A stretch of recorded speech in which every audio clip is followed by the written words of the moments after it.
as empires collapsed and kings were swallowed one by one into darkness. It took one man 10 years to find his way home. Was it the wrath of Poseidon that stopped him? Or the greatest geopolitical catastrophe in history?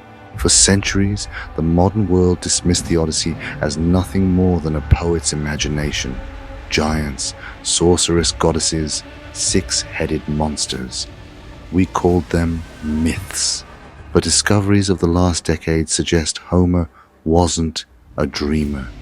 He may have been a witness. Archaeologists are now uncovering the foundations of the magnificent palaces Homer described. Navigation experts are proving that the locations where monsters were said to strike match real ancient sea routes exactly.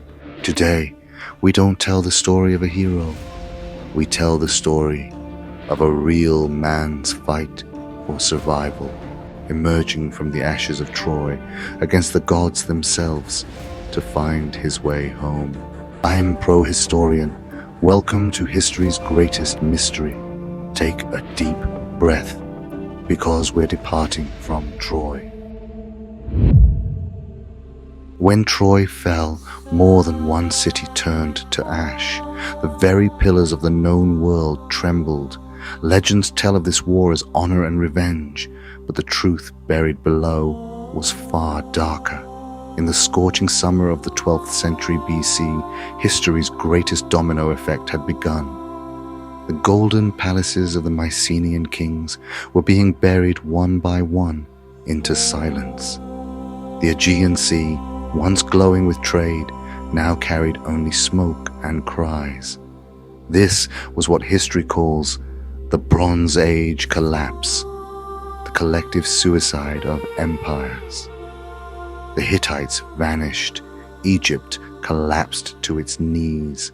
1,000 years of diplomacy and trade networks evaporated in mere decades. The world was no longer safe. And for Odysseus, the journey home will become an impossible mission. In the very heart of this apocalyptic scene, a man named Odysseus began a dark journey that would last 10 years.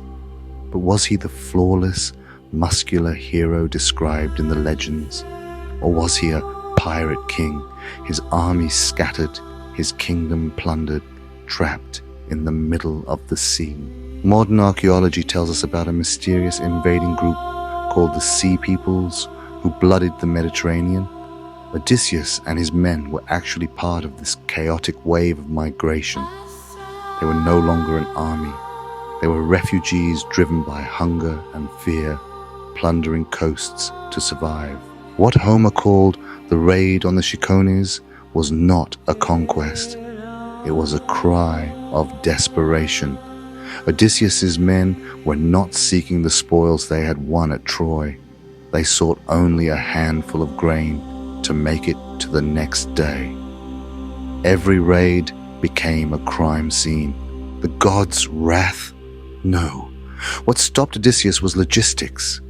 When the grain and wine in the ship's hold ran out, civilization ended too. Hunger killed his men faster than any monster.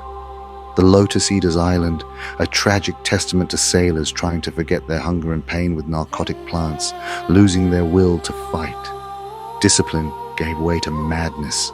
Every island, every cove became a graveyard. The legendary Scylla and Charybdis were actually the merciless currents of the Mediterranean, devouring ships with rotting sails and the real geographical traps of that era. Navigation experts and meteorologists today simulate the wind patterns Homer described and discover something shocking. Odysseus was not punished by the gods. He was simply caught in the most dangerous storm cycles of the Bronze Age. The wind and sea held him captive. For 10 years, a man battled not monsters, but the strategic loneliness of a world in collapse. Is the modern Ithaca, where tourists sunbathe today, the kingdom of Odysseus thousands of years ago? Or are we facing history's greatest geographical illusion? Homer described Ithaca as low-lying in the west and distant from other islands. But today's island doesn't match that description. Modern Ithaca, where tourists sunbathe today, was this once Odysseus's kingdom thousands of years ago? Or are we facing history's greatest geographical illusion? The Ithaca described by Homer was low-lying, located to the west and far from the other islands. Yet today's island doesn't match this description. In 2005, archaeologists put forward a radical claim. Ithaca was actually an independent island, and massive landslides that occurred over time had merged it with neighboring Kephallonia. This discovery proved that the legend was not just a poem, but a precise geographic coordinate system. For years, it was said that Odysseus's palace was merely a fantasy, until archaeologists reached the foundations of a massive structure near the village of Exogi in northern Ithaca. A 3-story palace, massive Mycenaean-style stones, and a silence dating back thousands of years. Could this have been the region Homer described as the schools? The pottery fragments and kitchen utensils found there proclaimed that this was not an ordinary settlement, but a royal center. But the real evidence lay much deeper in the ground. Finding the palace was not enough. To prove the existence of a king, his legacy was needed. The excavations unearthed bronze tripod cauldrons believed to belong to the noblest families of the Bronze Age, just as the Phaeacians gifted them to Odysseus in the epic robe. The name Odysseus may have been the symbol not of a single man, but of a dynasty that ruled the region. Archaeology tells us that these palaces were destroyed around 1200 BCE by a catastrophe, likely an earthquake or a civil war. So when Odysseus returned home, what he found was not peace, but a kingdom on the brink of collapse. The legend of the suitors actually reflected a historical truth, the collapse of central authority. When the king failed to return for a long time, the local aristocracy began tearing each other apart to seize the throne and its resources. Odysseus's war had not actually ended outside. It had begun again in his own hall. And the most striking find, a small fragment of a votive mask discovered in the early 20th century, inscribed with, "This is dedicated to Odysseus." Was this made only for a poetic hero, or for a real king who was never erased from memory? Ithaca was no longer a fairy tale island. It was a historical reality written in blood and stone. But the true mystery lay hidden in the supernatural monsters Odysseus encountered at sea. Now, we uncover the real map behind those terrifying creatures. Scylla, with 6 heads and 3 rows of teeth in each mouth, and facing her, a massive whirlpool that swallows everything, Charybdis. For thousands of years, these were seen only as nightmares that terrified sailors.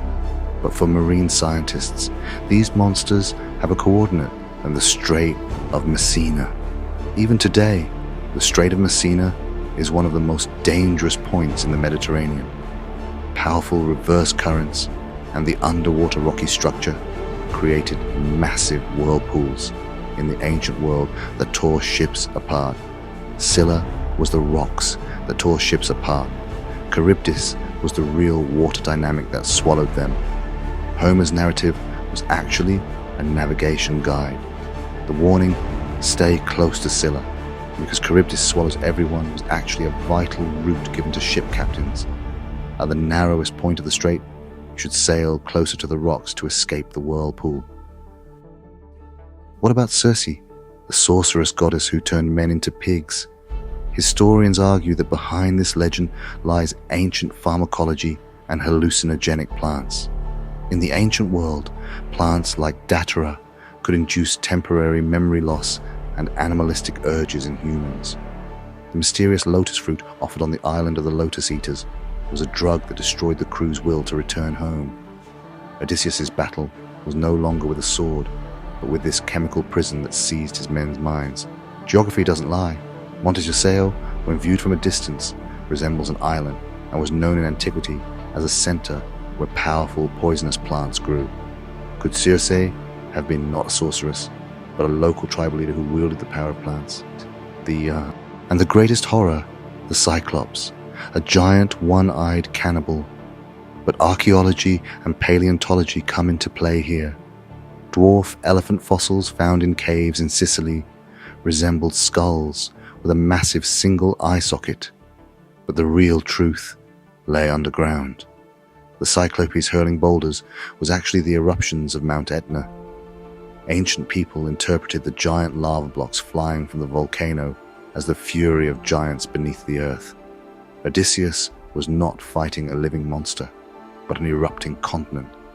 Everything supernatural was actually part of nature.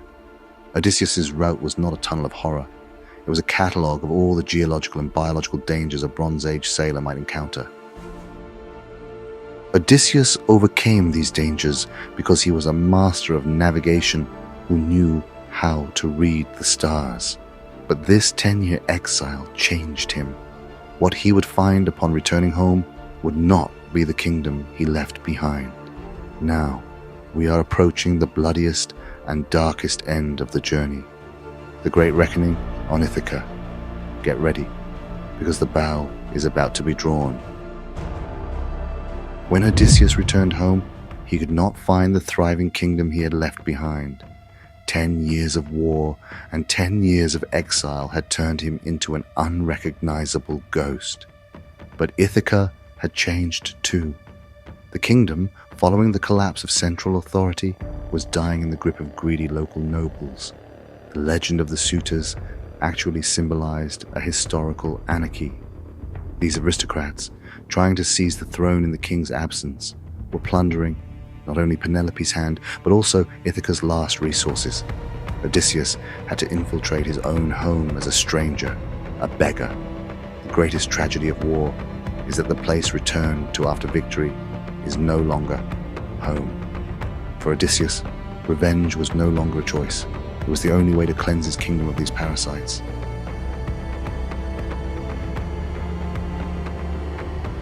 The trap Penelope set was simple.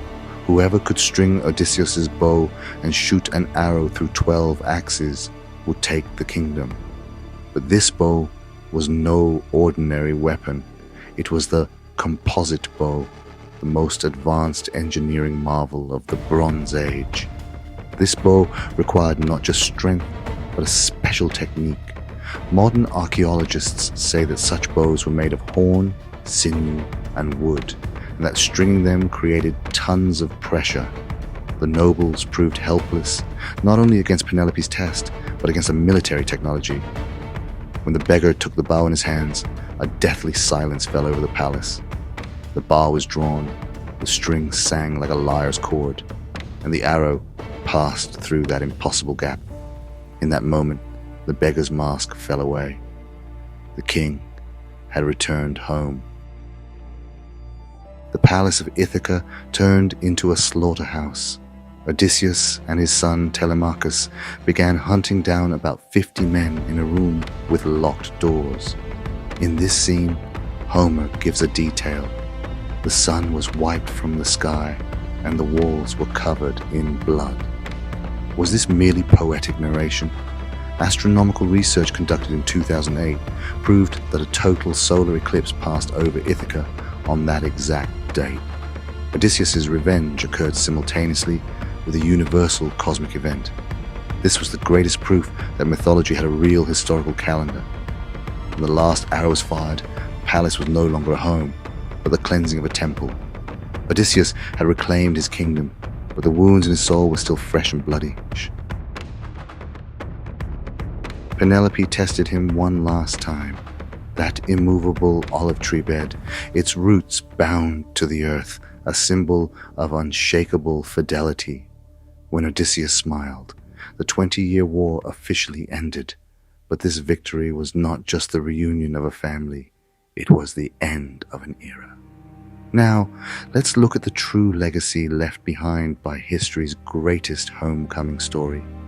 Why are we still talking about Odysseus?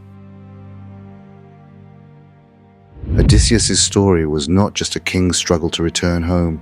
He was the symbol of a collapsing civilization, of fallen empires, and of a man who had lost everything being reborn. We still speak his name today because his battle was actually the first example of humanity's eternal struggle against uncertainty and chaos. In that dark labyrinth of the Bronze Age collapse, Odysseus was a map, archaeological excavations, geographic simulations, and astronomical data. They all point to one truth. Legends are magnificent garments dressed over the bare facts that history refuses to forget. His legacy lay not in his sword, but in his intellect. He proved to the whole world what reason and patience could achieve where brute force fails. And even after thousands of years, each of us is still an Odysseus in our own sea of life. History doesn't just tell the past, it whispers the future. If our civilization were ever to be shaken one day, where would we find the compass to guide us home? Subscribe to our channel to keep discovering the truths behind the legends, and join us on this epic journey. Do you think Odysseus was a true hero, or just an exile trying to survive? Let's meet in the comments. In the next episode, we'll illuminate one more of history's greatest mysteries together. For now, see you in the dusty pages of history.